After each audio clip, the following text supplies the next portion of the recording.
इदारे भी हैं, उसमें सिविल सोसाइटी ऑर्गेनाइजेशंस भी हैं, तो हम एक नेटवर्क का हिस्सा बन जाते हैं, एक सिस्टम बन जाता है, एक इकोसिस्टम बन जाता है। जब हम आईटी के इकोसिस्टम की बात करेंगे तो इसमें हर तरह के लोग जो कि सर्विसेज प्रोवाइड कर रहे हैं और सर्विसेज खरीद रहे हैं या प्रोडक्ट्स बना रहे हैं और प्रोडक्ट्स खरीद रहे हैं, उसके अलावा हम वर्ड्स यूज कर सकते हैं जैसे कि एक वैल्यू चेन बन जाती है, एक साइकिल बन जाता है। तो वो सब चीजों को सपोर्ट करने के अंदर जो जो प्लेयर्स होते हैं वो इकोसिस्टम का हिस्सा बन जाते हैं।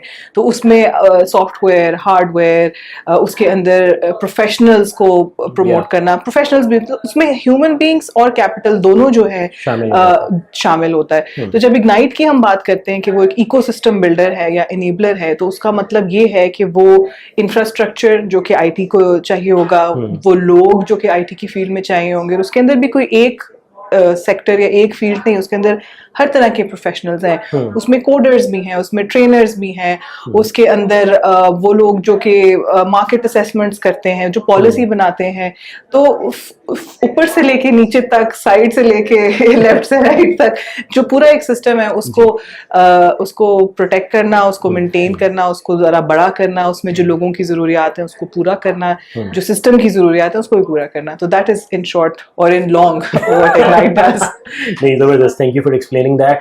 अच्छा, हम क्योंकि बहुत ज़्यादा इग्नाइट के साथ काम करते रहते हैं, मेरे ख्याल में पाकिस्तान का कोई स्टार्टअप ऐसा नहीं होगा जिसको इग्नाइट का ना पता हो, क्योंकि ये बहुत ज़बरदस्त काम कर रहा है NICs के थ्रू, जो कि अब तकरीबन सारे मेजर सिटीज़ में, इवन कि अब तो Tier 2 सिटीज़ के अंदर भी पाकिस्तान के नेशनल इंक्यूबेशन सेंटर्स फैल चुके हैं।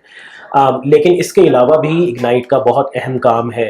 फॉर एग्जांपल मुझे डिजी स्किल्स याद है, जिसके साथ हम 2017 में काम करना स्टार्ट हुए थे। तो ज़रा डिजी स्किल्स के बारे में और जो इग्नाइट के दूसरे अहम प्रोजेक्ट्स हैं उनके बारे में भी बताइए। बिल्कुल। तो NICs का ये जो नेशनल इंक्यूबेशन सेंटर्स है, इसका तो बहुत सारे लोगों को पता होगा। तो ये इग्नाइट का एक बहुत बड़ा प्रोजेक्ट है या बहुत बड़ा, I would say, part of what we do. लेकिन इसके अलावा कैपेसिटी बिल्डिंग यानी कि ट्रेनिंग, अपस्किलिंग, रीट्रेनिंग, ये वाला भी एक, जिस तरह हमने पहले बात की कि जो प्रोफेशनल्स होते हैं इकोसिस्टम के अंदर, उनकी ग्रोथ के लिए भी जो काम है वो भी इसमें इग्नाइट हिस्सा लेता रहा है। तो डिजी स्किल्स भी उसी तरह का एक प्रोग्राम है और उसके अंदर अब पिछला जो एक वर्जन था डिजी स्किल्स का, उसके अंदर कुछ 15 कोर्सेज थे, अब 25 हो गए हैं। तो उसमें इस तरह की चीजें हैं कि कोडिंग है, AI, कोडिंग फॉर AI है, पाइथन AI है, ग्राफिक डिजाइनिंग है, सो मेनी थिंग्स।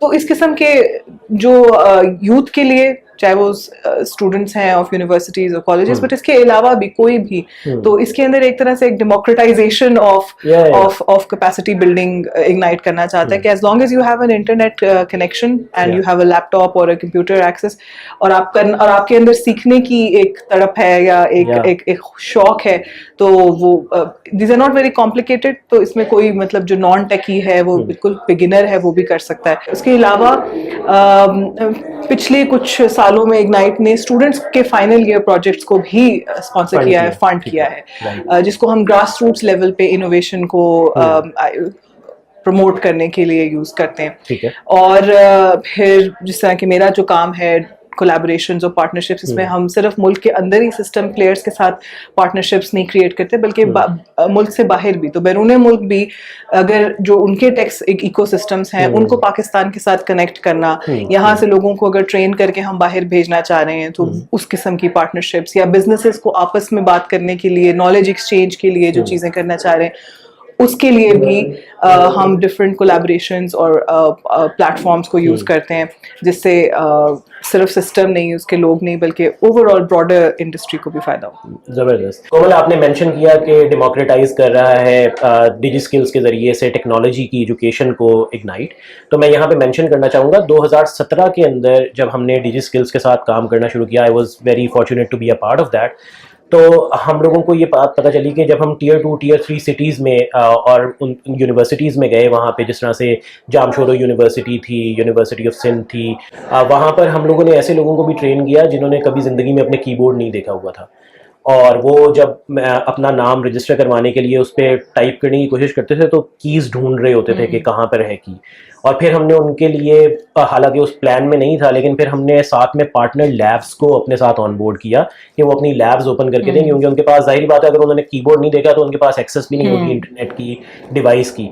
लेकिन अल्हम्दुलिल्लाह फिर वो लोग निकले, उन्होंने ज़बरदस्त जुस्तजू के साथ ये काम सीखा भी, और आज माशाल्लाह उनकी सर्टिफाइड अर्निंग्स पाकिस्तान के अंदर बाहर से आ रही हैं, वो फ्रीलांसर्स के तौर पे काम कर रहे हैं।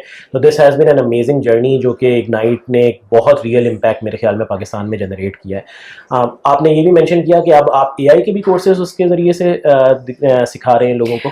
तो डिजी स्किल्स के जरिए से नहीं कर रहे, उसके लिए एक सेपरेट प्रोग्राम डिजाइन किया गया जिसका नाम है कोड फॉर AI। अच्छा। और वो इस साल के मिडिल तक हम उसको लॉन्च कर देंगे। उसके अंदर स्पेसिफिकली कोडिंग जो AI फ्रेमवर्क्स के तहत हम लोगों को उसके मतलब this is also capacity building, skills building exercise. तो वो उसके अंदर जो है स्पेसिफिकली हम क्योंकि इस वक्त दुनिया में AI प्रोफेशनल्स की डर्थ है, कमी है, और पाकिस्तान जो है उसके पास एक अपॉर्चुनिटी है ताकि दुनिया के साथ वो लीप फ्रॉग करे। We have missed the boat in terms of industrialization. हमने बहुत सारी ऐसी अगर मेन स्ट्रीम इंडस्ट्रियल एक्टिविटीज या मेन स्ट्रीम इकोनॉमिक सेक्टर्स को देखें तो पाकिस्तान और बाकी जो तरक्की याफ्ता मुल्कों में गैप ज्यादा है।